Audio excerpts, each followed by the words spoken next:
ایک انتہائی اہم پریس کانفرنس کی کوریج کے لیے یہاں تشریف لائے ہیں۔ بنیادی طور پہ آج کی پریس کانفرنس کا جو سب سے اہم موضوع ہے وہ پاکستان کی سیاسی تاریخ میں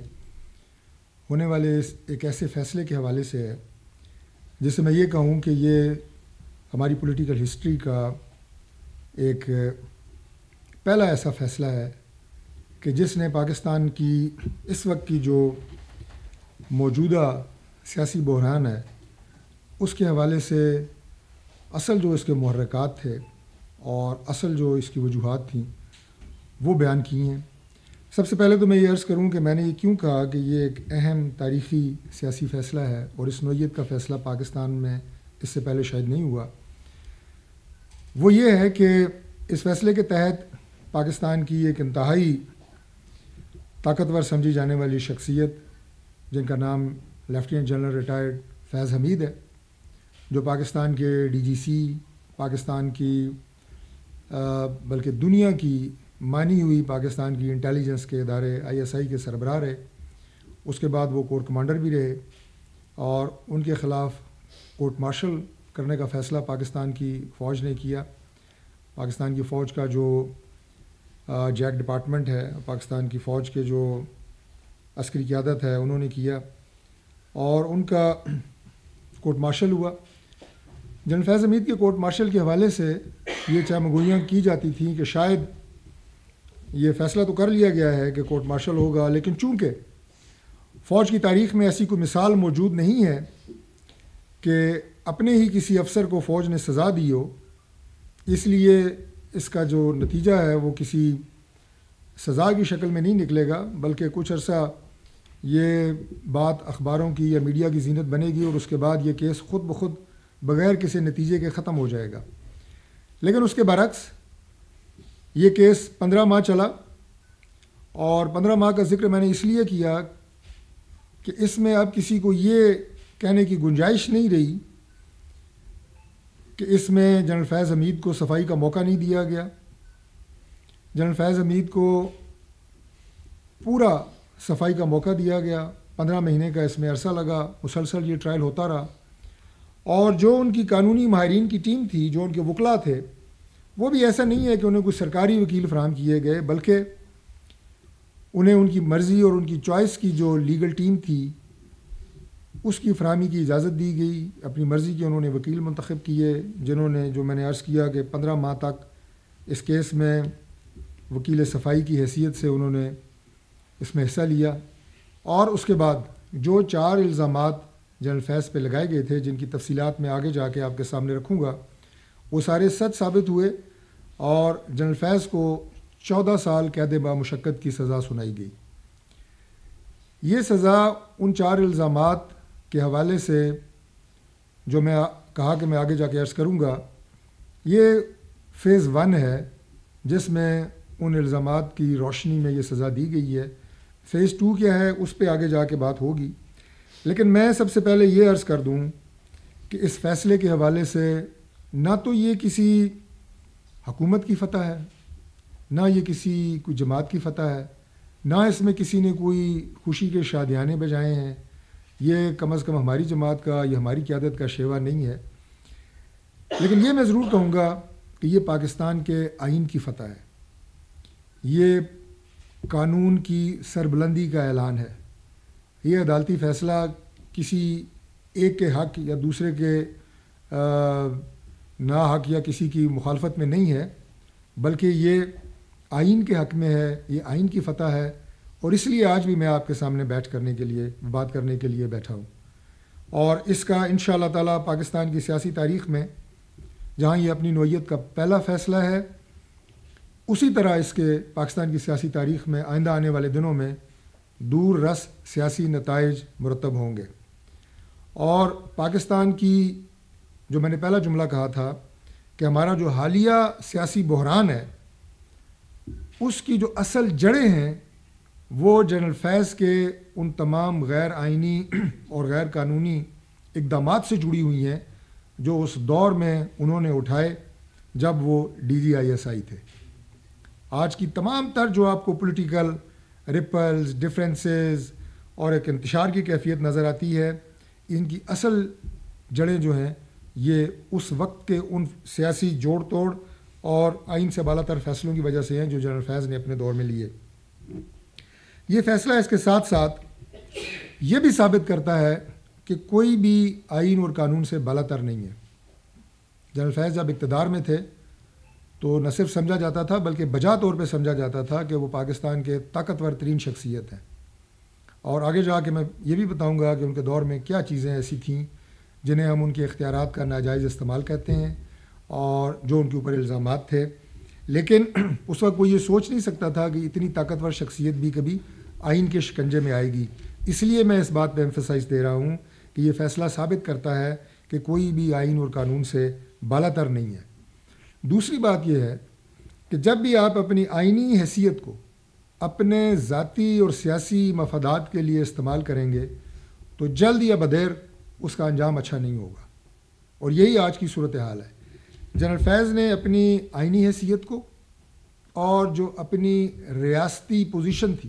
جو ریاست نے انہیں دی تھی، ایک انتہائی ذمہ دار پوزیشن، ایک انتہائی طاقتور پوزیشن،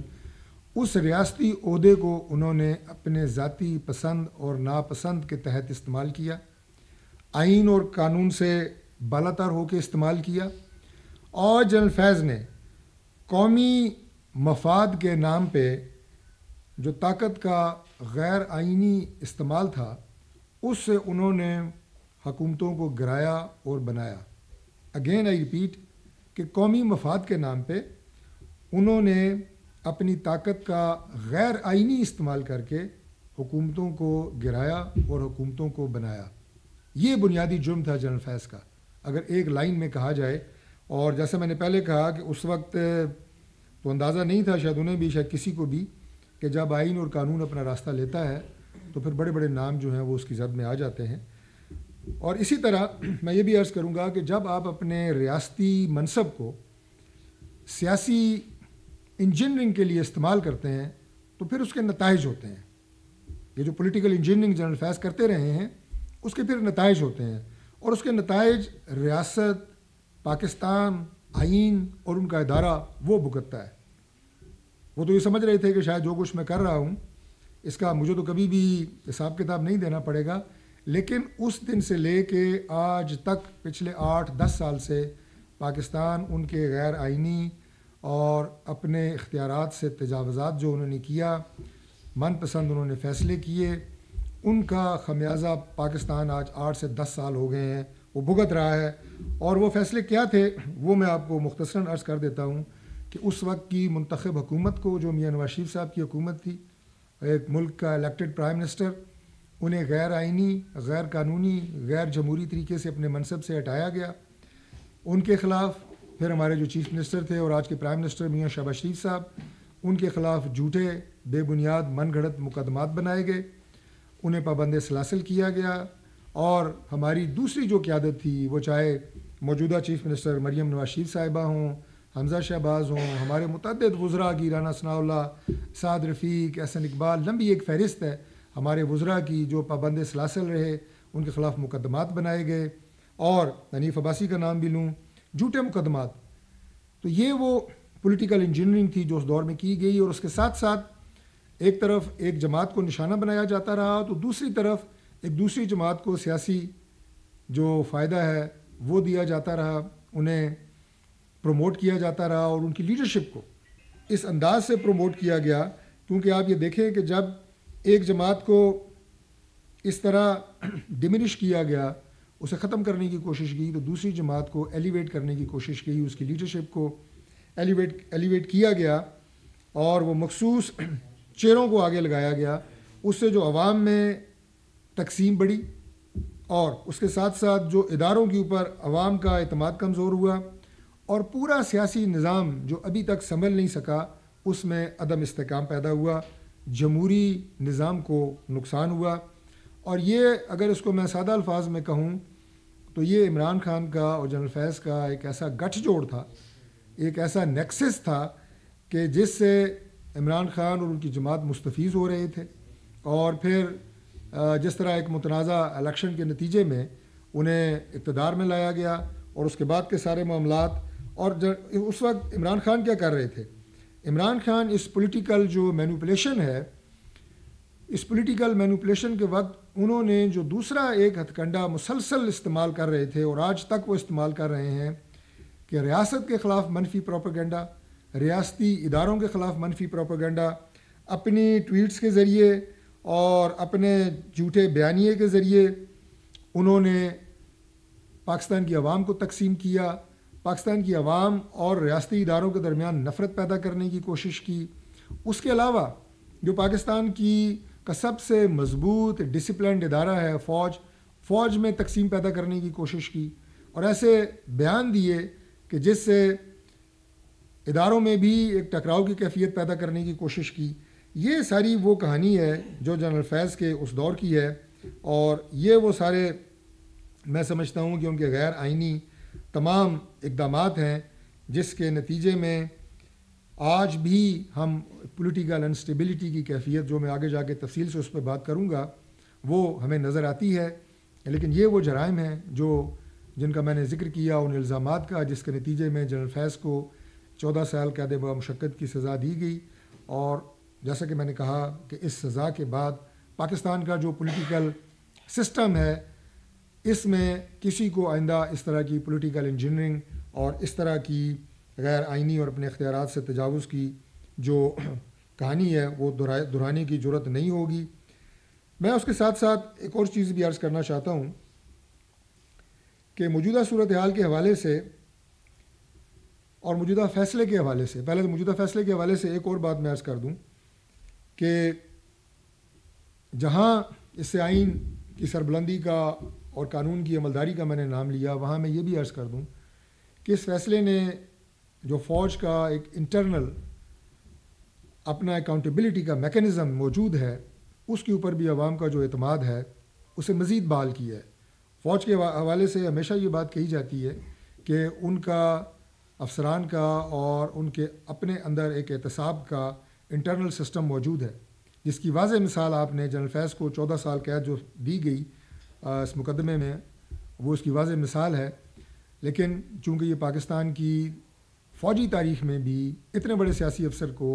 پہلی دفعہ جو سزا دی گئی ہے، تو لہٰذا ان کے سیلف اکاؤنٹیبلٹی پروسیس کے اوپر عوام کا اعتماد مزید بحال ہوا ہے۔ اس میں جو فوج کی موجودہ قیادت ہے، فیلڈ مارشل سید عاصم منیر صاحب کی زیر قیادت، میں اسے بھی خراج تحسین پیش کرتا ہوں کہ اگر فوج کے اندر بھی کوئی افسر اپنے اختیارات کا تجاوز کرے گا، اپنے ریاستی عہدے کا ناجائز استعمال کرے گا، تو فیلڈ مارشل نے یہ ثابت کیا کہ اس کا بھی احتساب ہوگا اور وہ بھی قانون سے بالا تر نہیں ہوگا۔ اس کے ساتھ ساتھ میں یہ بھی عرض کرتا چلوں پاکستان تحریک انصاف کو اور اس کی قیادت کو کہ اس وقت جنرل فیض جو ہیں وہ موجود نہیں رہے آپ کو وہ سپورٹ دینے کے لیے جو ان کے دور میں آپ کو حاصل تھی، لہٰذا آپ ہوش کے ناخن لیں۔ ان کے کندھوں پہ سواری کر کے آپ نے جو سیاسی مفادات اٹھانے تھے اس کا دور ختم ہو چکا ہے۔ اب اپنے پاؤں دوبارہ زمین پہ رکھیں اور گراؤنڈ ریالٹیز کے مطابق جو اس وقت منفی سیاست آپ پاکستان میں کر چکے ہیں، اس کے ہمارے معاشرے پہ، ہمارے نوجوانوں کے ذہنوں پہ، ہماری پولیٹیکل فیبرک پہ بڑے ہی منفی اس کے نشانات ہیں۔ اور اس وقت جس تفریق کی اور پولیٹیکل ریپلز کی میں بات کر رہا ہوں، وہ آج اپنی پیک پہ ہے آپ لوگوں کی منفی سیاست کی وجہ سے۔ ابھی بہت زیادہ اس بات کا زور و شور رہا کہ عمران خان سے ملاقات نہیں کرائی جاتی۔ عمران خان سے متعدد دفعہ ملاقات کرائی گئی، ان کی جو پولیٹیکل ٹیم ہے اس کی، ان کی فیملی، ان کی بہنوں کی، اس کے بعد دیگر ان کے جو سیاسی زعماء ہیں ان کی۔ لیکن ہم نے یہ دیکھا کہ عمران خان جیل کو اس طرح استعمال کر رہے ہیں کہ جیسے وہ ان کی کوئی پارٹی کا ہیڈ کوارٹر ہو، جیسے کوئی پی ٹی آئی کا سینٹرل سیکریٹریٹ ہو، جہاں وہ روزانہ کی بنیادوں کے اوپر اپنے لوگوں سے ملیں اور اس کے بعد پاکستان کے خلاف، پاکستان کے ریاستی اداروں کے خلاف اور ریاستی اداروں کے سربراہ کے خلاف منفی پروپیگنڈا ٹویٹس، اور وہ ٹویٹس